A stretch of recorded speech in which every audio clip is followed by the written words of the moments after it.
Welcome to this very special edition of the KAJ Masterclass Live, the show which ensures that you profit from your time spent here with experts, either through their industry insights, information, or simply learning from them. And today, joining us from Miami, Florida, is Marie Torossian, founder of the Profit Lab, and Marie Torossian, CPA, certified public accountants. That's almost like the chartered accountant in India, if I've understood it correctly. She's also a TEDx certified elite coach, speaker, mentor, certified public accountant, and chartered global management accountant, auditor, CFO, and author. She's the creator of the Valuation Mt methodology, injecting systems, policies, and procedures into a business to increase value, and has over 30 years of business experience. Those are many, many things. Mary, how many years does it take to acquire so much of qualification? Well, like I said, it's been 30 years. I started with working with my dad as early as, 10 years old. I've been in the business world, I feel like, forever. By the way, thank you so much for having me on your show. You are welcome. Welcome to the show. Welcome to India. I'm sure not just in India, but a lot of places across the world, people will benefit from your expertise, from what we are going to. So we'll be focusing on around how to build a strong personal brand in the accounting industry. You have such a great understanding of this industry. Tell us a bit about your journey. How can one actually get into this industry? If somebody, I know about India, but a lot of people also follow the international accounting standards and people outside India. So your journey will be something that everybody will be interested to know about. So many qualifications. Hi, you have your company now. You are founder of Marie Torossian CPA. People want to build a brand for themselves, especially in accounting. How do they do that? Tell us a bit about your journey. They will pick golden nuggets from that journey itself. I'm happy to do that. So just I went the usual route. Like I am not from the United States. I was born and raised in Lebanon. I grew up during very heavy wartime, and so my dream was always to go to the United States for better opportunities, right? So accounting was an area for me where I started learning a little bit more as I was working with my dad. I was kind of doing accounting, but really didn't realize that I was doing accounting. And then when I got to college, especially here in the United States, when I got to move here, I pursued accounting very heavily. I really wanted to get a full understanding of what it takes to run a business and understand all the financial aspects of it. So that's where I would say the journey kind of started. And I went into auditing first. That was the first step. And I recommend auditing, even though it was not my passion per se. But auditing really gets you into the back end of what it takes to really build a solid, controls in the financial area of the business, and making sure everything is running correctly. So as an auditor, I got to test those. I got to see, what it takes to build a successful financial background of a business. And then moving on from there, I left the public accounting actually for a while, and I went to kind of corporate nonprofit world because I really wanted to make an impact. And so I was a controller there, and then worked my way to be a CFO. And that was another great experience because then it got me into getting into the operations and really connecting. Not only like we're reporting backwards as to what happened, but really getting into like, where is the business going? So from my perspective, I'm always wanting to know, what is the next thing? What are we doing? And how can we plan forward? So those were the different experiences that got me to a point back in 2016 where I realized, I said, well, I got into that cap, right? Where I couldn't grow further. And I had the entrepreneurial calling, like I've always had right from when I was working with my dad, and it was always a dream to have my own business like him. So I started working, on the side. I was able to get a client. I started helping them out with their books as a CFO, and eventually I did the final, going all in 2018 after I had my second baby, and I said, well, I need to have a little bit more freedom and go right into, just doing this as a service. And lo and behold, and to come to the point of like, how do you differentiate yourself? I really struggled. I struggled massively because I knew I was an auditor, I knew I was a CFO, but how do I communicate this and really, stand out from, let's say, every other accountant out there, every other accountant that's doing taxes or maybe bookkeeping or some financial, accounting. And that was quite a struggle. And I didn't know how to market myself, how to differentiate myself. And that is the point where I started following Grant Cardone. And you see right now the 10X certified, that's why I call myself 10X coaches. I started learning from a master sales and marketing trainer on how to differentiate myself. And that brings me to the point of like why we use social media to talk about what our knowledge is. So I started using a lot of social media to communicate what I can do for business owners. Yes. And from there, I could actually differentiate how I can help them, from their building policies and procedures, how to set controls in place, how to do financial analysis. I, talk about, how they can help, we can help them with their taxes. So there's different areas that we can help them with, but how do you differentiate yourself? And it also comes down to whether they connect with you. So if they don't know you and you're always in the background doing the accounting, but never communicating with people and connecting with them, they're not really going to do business with you, however much you know? Absolutely, Mary. Absolutely. So that is what I wanted to understand from you was that a lot of time, CPAs, accountants, they are so busy in boosting other entrepreneurs, working for other entrepreneurs that they forget that in a way they themselves are an entrepreneur and they have to boost their own standing, personal brand, and business. Because if you don't do that, you don't get any business. Most of it is referral based. A lot of people must know you, and then there can be a continuous flow of business. So how do you manage these two things at the same time till the time you come to a level that you can build up something called Marie Torossian CPA, and then you got people working for you? In India, people do have, I've seen chartered accountants having their offices doing things, but how does it work out in the USA, especially you coming from outside USA, learning all the things from the ground, struggling, and then putting those things into? What would you like to tell people who want to build a brand for themselves, build a business for themselves in the accounting industry? Yeah. So the way I did it, at least here in the US, is like I said, I implemented certain strategies that I was learning from Grant Cardone, who's the writer, the author of 10X Rulebook, and he's my mentor, right? So the first thing I believe every single, whether you're a CPA or any business owner, you need a coach and a mentor, right? And a coach will actually help push you and guide you and get you to do what you need to do. For me, I think for one of the biggest successes for me is that I had that coach mentor like Grant that would actually give me guidance and then I can actually implement. So how do I brand myself? Again, as I mentioned, I use social media quite a lot. And I have my own show. I started doing a show just like you, on accounting and tax. And so that I can build this content and connect with people a lot more. I write blogs. I've authored a book. So there's a lot of ways that I'm bringing content to people so that they will connect with me and understand what value I could bring to them. Right.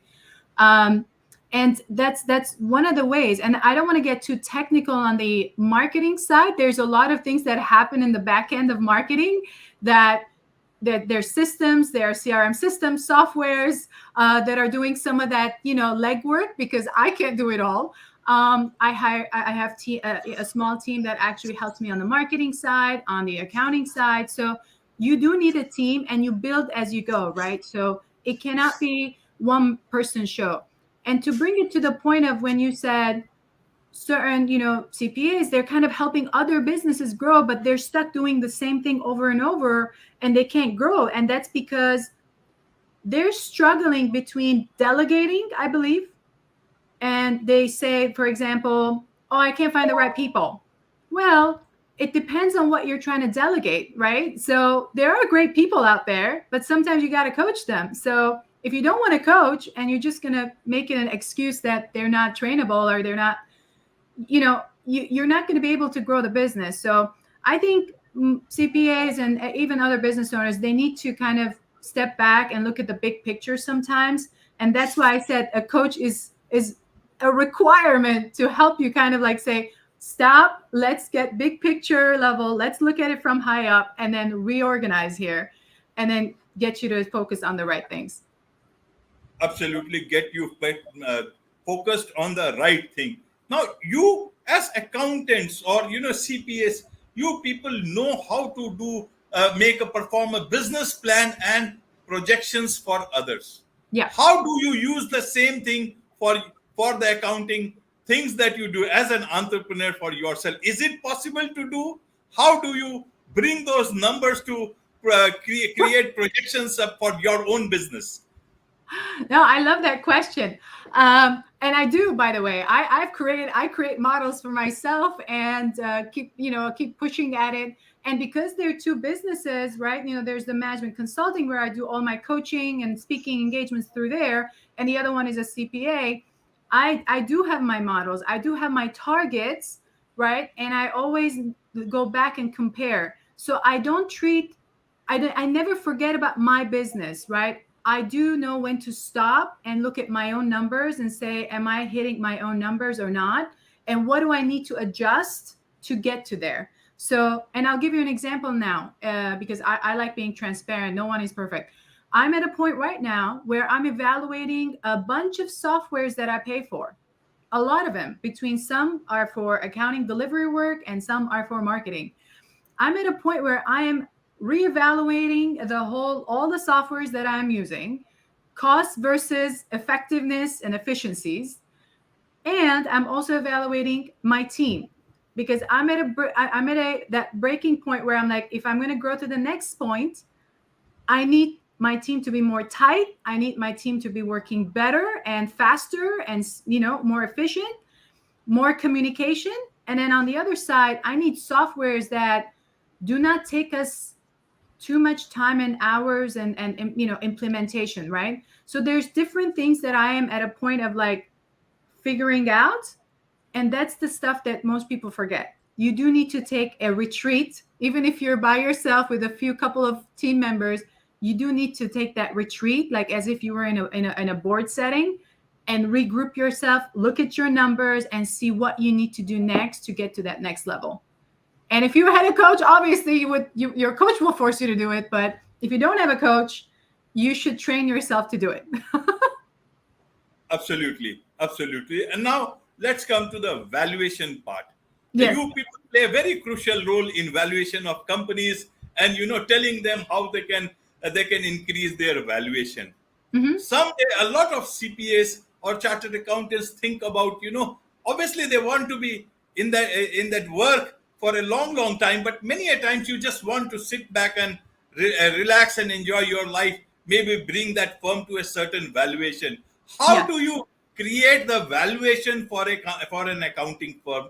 Do you use the same methods that you tell your clients, or is there another way of looking at increasing the right or bringing the right kind of valuation to your accounting firm? Are there any tips and tricks for this? I'm glad you asked because the way I'm building my firm is to build that value. So, for example, I've created a methodology based on my experiences between being an auditor and a CFO called Valuation Mt. It's a registered methodology, copyrighted, of course, and registered. And that model is not only I'm using it for myself, but I'm using it for other business owners. I'm going to be also helping other CPAs, to do that. And it uses different things. So it's a 12-step, but I'll just tell you the key things. I'm using a valuation estimate software that could value my financials at all times. That's a plugin. You just fill in the data, and so that way I know where I stand at all times. Obviously, I wanted to keep my books very clean, and that everything is done correctly. Right. And making sure I have a cash flow management system. For example, I use a different software to plug into my books and make sure that I'm keeping up with my cash flow and building that cash flow. Right? We want to build that 12 to 18 month reserve. You're starting somewhere, and I think some people get lost into, well, I don't have that much. Well, obviously, it's not going to happen overnight. We're going to build it out over a few years, especially when you're first starting out. There's a lot more costs, and eventually that's going to pick up. Especially, and this is especially for service-based or companies, building membership type subscriptions. So in traditional accounting world, it's always been billed by the hour. And one of the things it hit me all the time is that when I would, people, I would ask me like, so how much do you charge for bookkeeping, for example? And I'll be like, I had just started, and I'd be like, well, 125 an hour. And be like, whoa, that is so expensive. Someone else would do it for 25. But I'm like, but I'm a CFO. I'm a certified public accountant. I'm a CFO. I'm a chartered gold manager. I mean, my experience level is a very different level than an average bookkeeper. So I converted all of my services into packaged services. So that brings us to that value pricing model, which is more like a membership model, right? So by converting everyone to there, you're building value instead of making them focus on a per hourly rate. So that's another way of building value, right? So now your revenues are going to increase because it has nothing to do how efficient you work. It has to do with what people are willing to pay for the value of the service, the quality, not the hours that you're spending. And then so the model continues on until we build a strategic forecast within the system, and then how you monitor that every month. So the whole Valuation MT is a methodology that could be replicable and used by either businesses or fellow CPAs to either use it for themselves or to use it for other for their clients as well. So that's the next step for me to launch in full force. Absolutely. Now about managing client, relationships. Mm-hmm. Now, in normal cases, if you see, they always say sometimes back to customer is the king, client you need to take care of, and in accounting, a lot of clients are very good, but there are some clients who want you to cook books. How do you manage those relationships? They can be very lucrative clients. How do you manage those clients? How do you keep relationships in good ways and also maintain the credibility of your accounting firm? How do these things work? You be efficient, but if you are very efficient, some clients may not want to work with you. How does that work? Wow, that's a lot of questions in one, but so I'll break it down. So with let's say with clients that are really great clients, they do want to do things the right way. So one of the things that I'm looking for when I'm working with a client, I have my core values on all of my both websites on both businesses. So those core values, I use it not only to screen my clients, but also to screen anyone that's going to work with me on my team. If they don't fit those core values, I don't want to work with them. I don't care to make money from people that are going to be getting me in trouble, right? Like, I don't want to get in trouble. I have worked very hard for my licenses and all that stuff. So in my core values, one of the key things that I always communicate, and it's my pride and joy, is my highest ethical standards. So there's no way I'm going to work with someone that is wanting to cook the books. As soon as they bring up that subject, I'd be like, this is what we do. If that is where you stand, I'm sorry, we cannot continue working together. Simple. I don't care how much they offer. I just do not do it. But those clients that I've built relationships because, for example, they are good clients, they seriously need help, I build personal relationships because I want them to see me the main resource. So, for example, I recently onboarded a IT services company as a client. They're in the 2 to 5 million, kind of gross rev. And their accountant prior, and not that I want to bring anybody down, couldn't bring them up to speed with some new software, speediness, efficiencies, and that's what I'm really great at.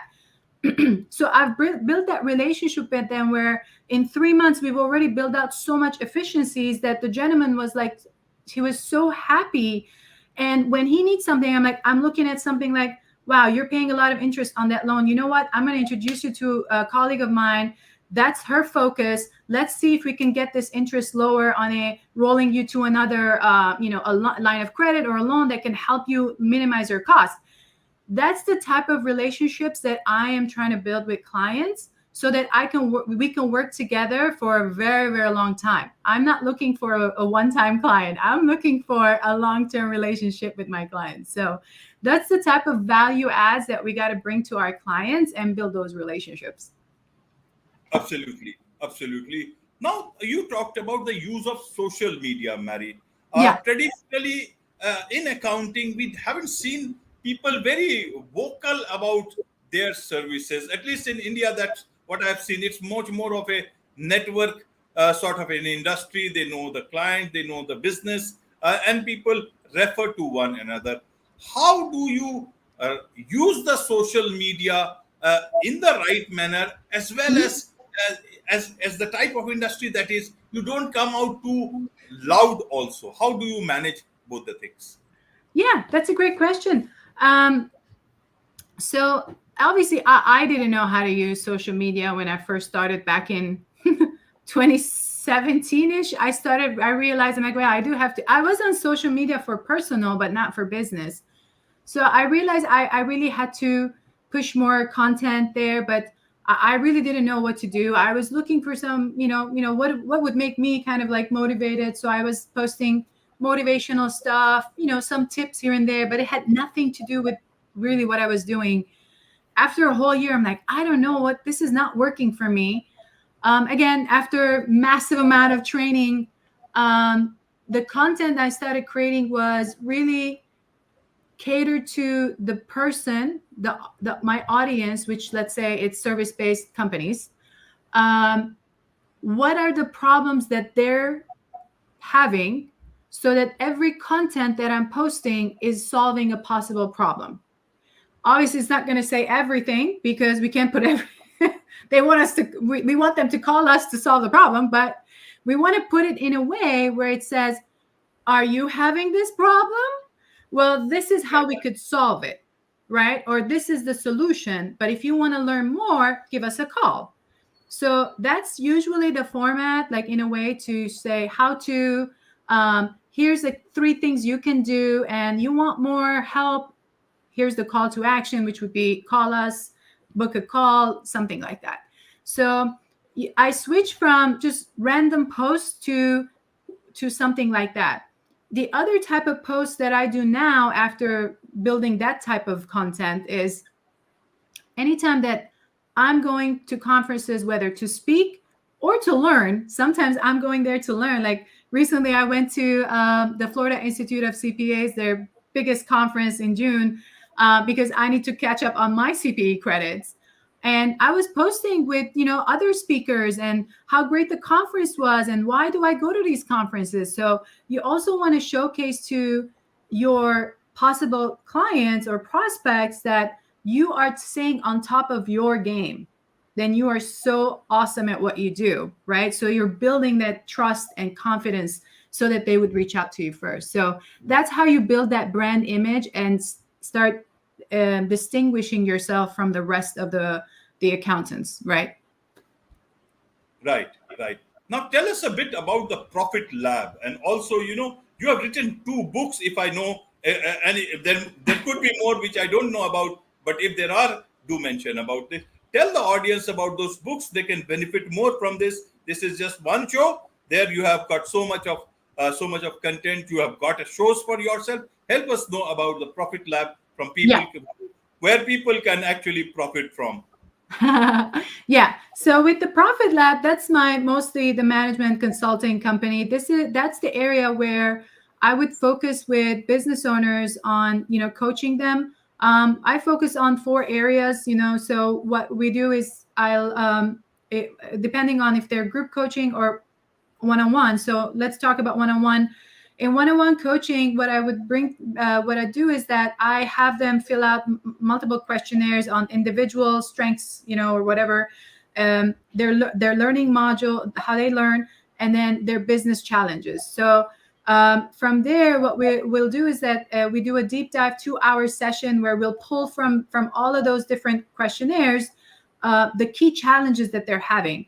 And then from there, we'll put together now 90-day goals so that we can build out and start working on those challenges every 90 days.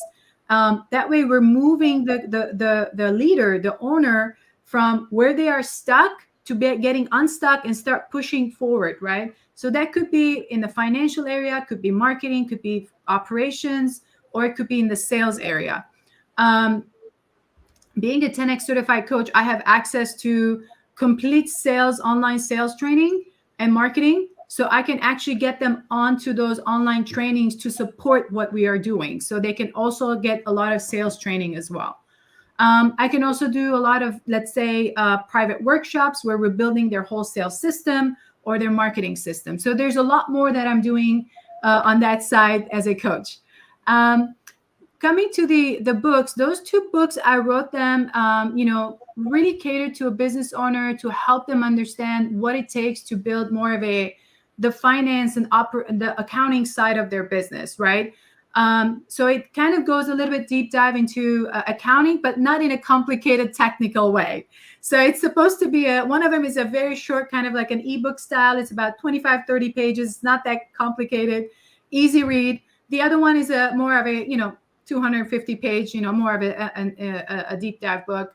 And it goes through, from starting your business through all the way to how to get business credit and all that stuff, and how to build a business plan. So it kind of walks through everything that I do, but then a business owner can try to do it themselves, So it's a very good educational book from the accounting side of things. Absolutely. I will certainly put the link to that book, to those books on the show notes, so that people are able to get a lot of benefit. There is so much to profit from you, Marie. And so what is the best way for people to connect with you and also to professionally engage with you? Oh yeah, I mean, I'm obviously on every social media. However, from a professional, they can always reach out to me via LinkedIn, and just to make sure if they have watched this show specifically, to reference you and the masterclass, so that I know that they're coming from your audience. Because sometimes they hit you like random people try to connect with you, and I just don't want to connect with just random people. But if they are one of your audiences, so I would just appreciate if they can just, when they reach out to me, to say, hey, I saw you on KAJ's Masterclass. Absolutely, Marie. I'm sure there is so much people will learn, not only from this discussion, but from going forward while contacting you, while reading more about you, about the Profit Lab, about the CPA business. And there is so much to, people will learn certainly about a lot of brand building in the accounting industry itself. With this, it's a wrap on this very special edition of the KAJ Masterclass Live. Thank you so much indeed for joining us. Thank you.